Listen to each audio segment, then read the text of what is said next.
then it really doesn't matter how you act, because the way you're being is a trigger for your wife, who's super sensitive to emotion. Typically, male vulnerability is expressed within groups of men, within their own peer group and, very private moments.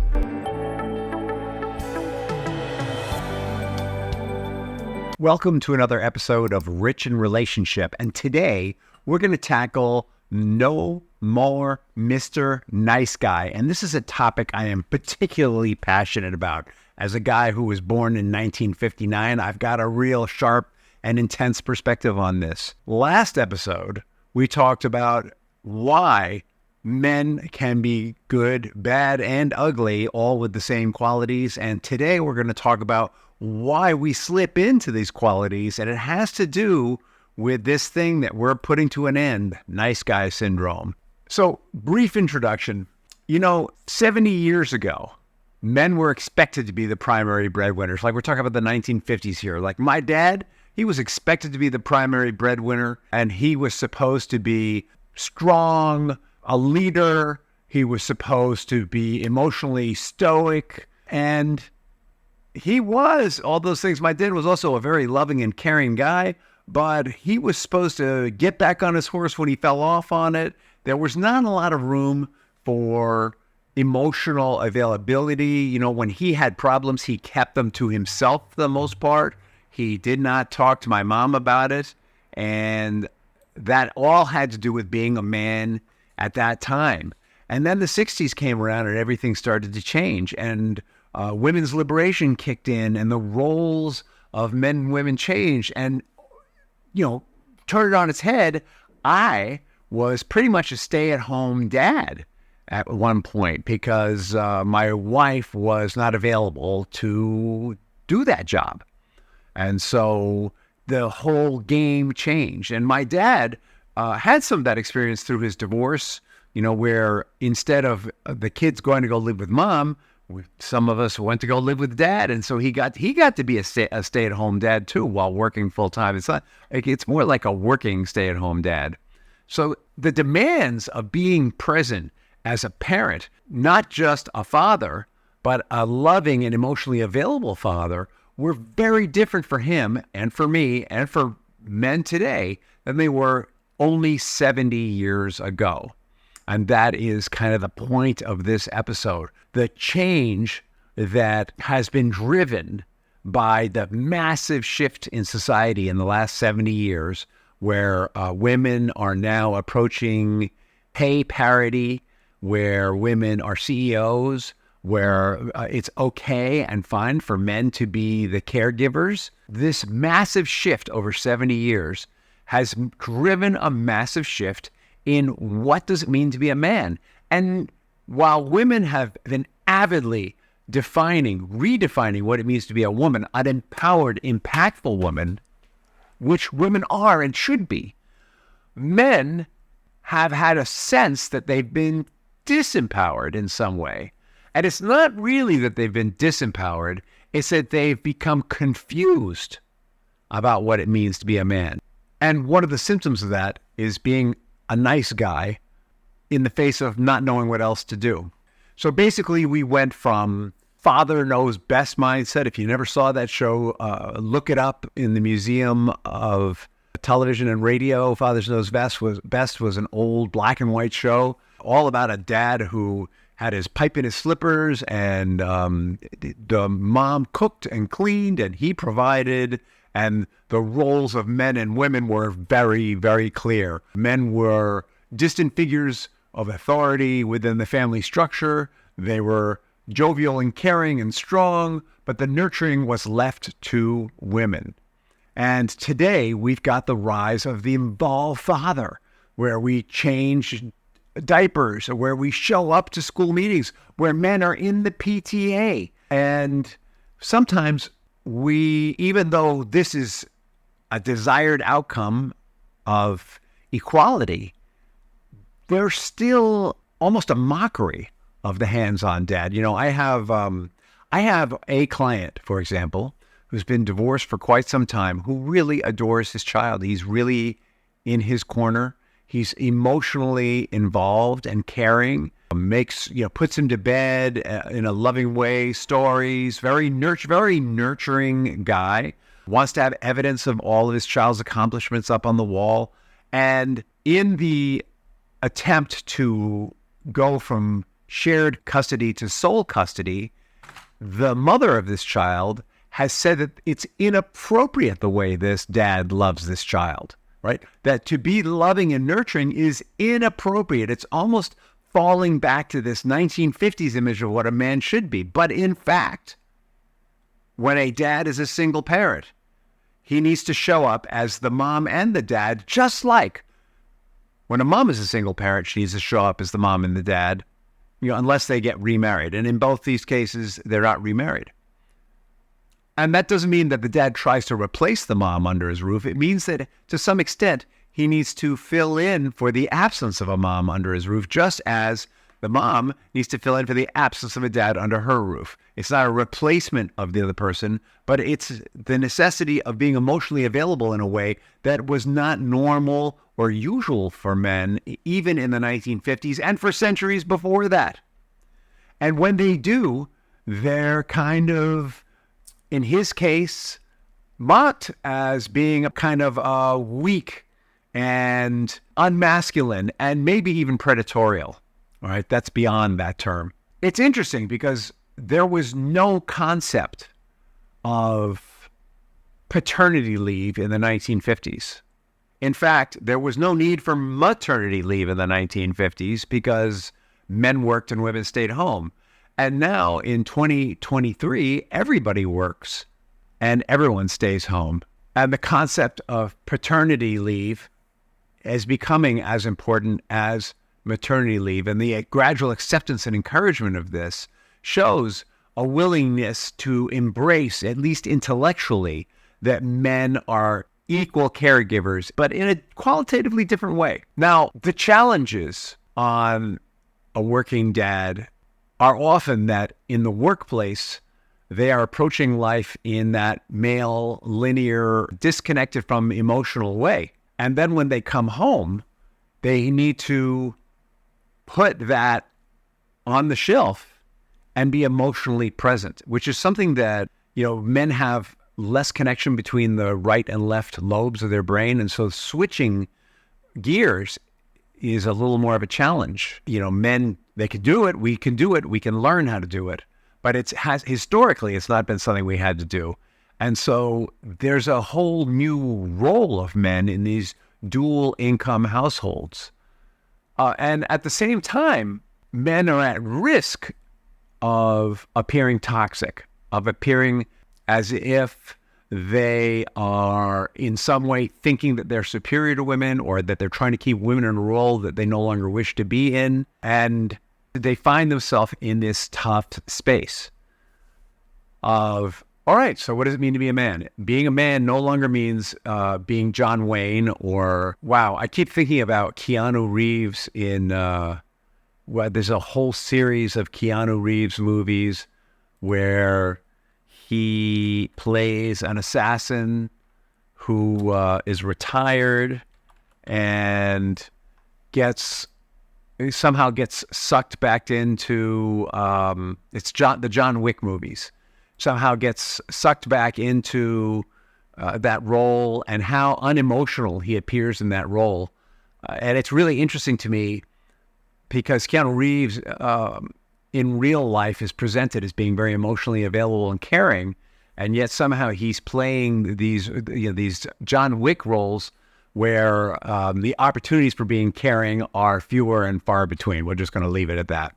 Well, most men, they may watch and admire a John Wick type character, but let's face it, if we were to live like that in our day-to-day lives with that kind of channeling of rage and suppression of emotion and refusal to be vulnerable and willingness to kill and single-mindedness, we would be labeled as toxic. And so even though men have these kinds of feelings, they can't really slip into them. They can't really allow them to come to the surface. And so what men do, because they don't tap so easily always those vulnerable feelings, even married men, I'm not just talking about divorced men, is many of us have put on this nice guy persona. And what I love about the nice guy persona is it's a service persona. The nice guy is in service to his family. And this is a really important piece that we're going to talk about more as we develop this series, what it means to truly be in service, as opposed to wear a persona of service. But this nice guy persona is one in which we're always going to be accommodating. It's probably the best word. There's a whole generation of guys who've grown up with the idea that aggression is bad, particularly in men, because it's scary, and that they need always present a persona of reasonableness and accommodation. And the problem with this persona is it's often at the expense of being emotionally connected and authentic. And over time in a marriage, in particular, the nice guy persona will become an irritant. Because women are not attracted to men because they're nice guys.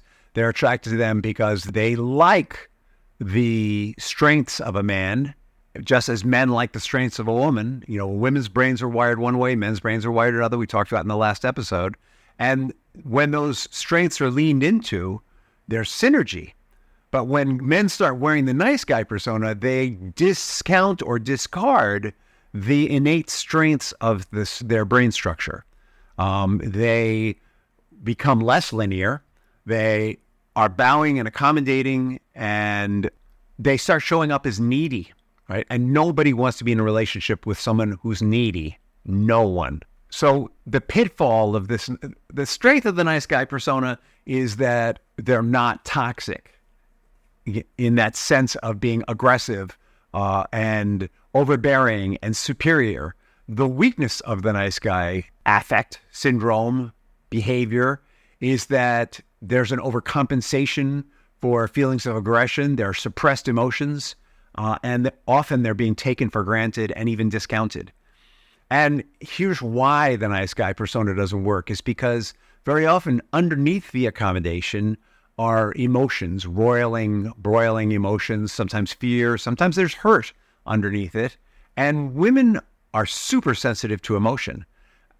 I'll give you an example from my own life. The other day, I was at dinner, and my wife and I were having a light level disagreement. And I said, okay, you're right. And I said it in a way that told her that I didn't really believe it. And it actually made her angrier when I said she was right. Oh, no, I agree. No, not going to argue with you. That actually pissed her off more because she felt like I wasn't listening to her. She felt like I was discounting her. No, but that was a great example. I was being a nice guy. No, I'm not going to make any trouble. Yeah, if that's it, okay, I'm going to go along with it. And underneath it was my own belief, not loving feelings, some cynical amusement. You know, it wasn't a lack of love. It just wasn't.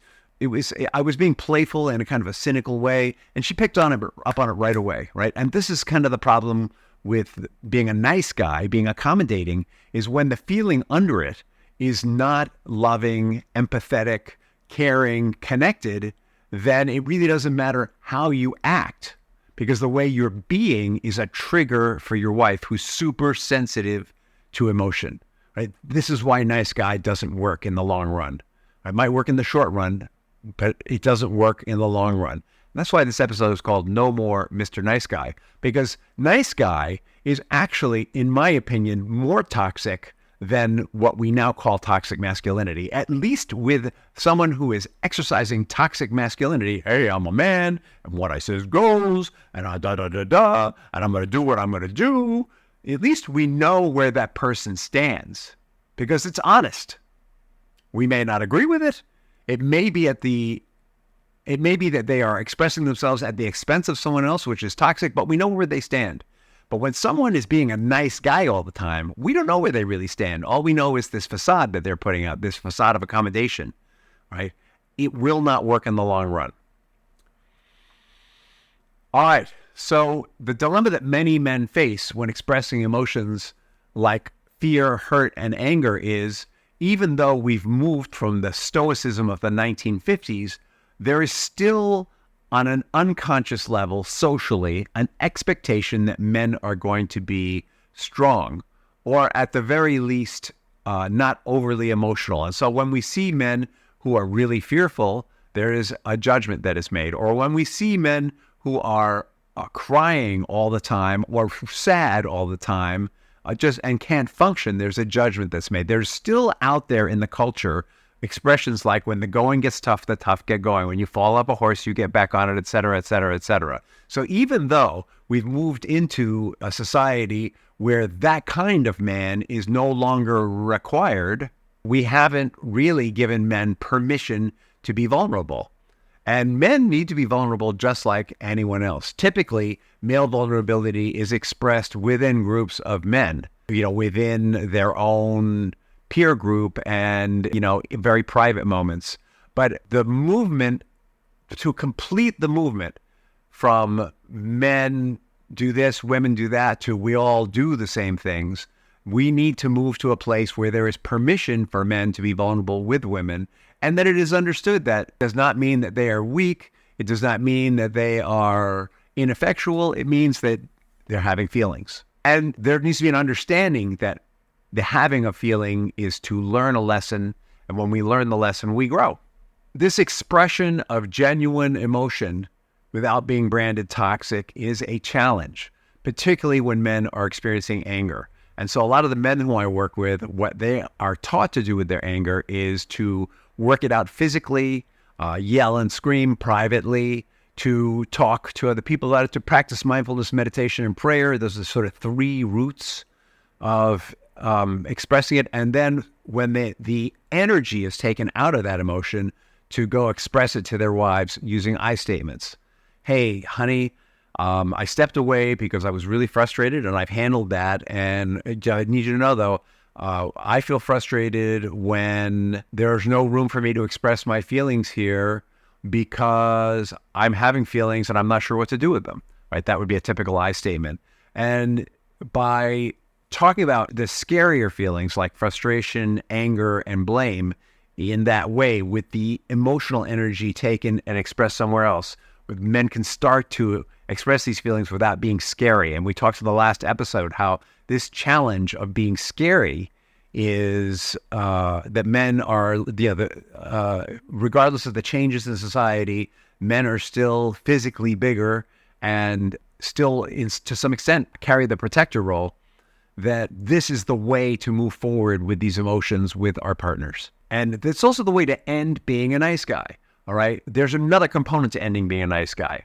And the other component is that as human beings, men, and I would argue women as well, need to get super clear about their values and principles, the things that they absolutely will not shift or change for, because these are the bedrock for our choices and decisions.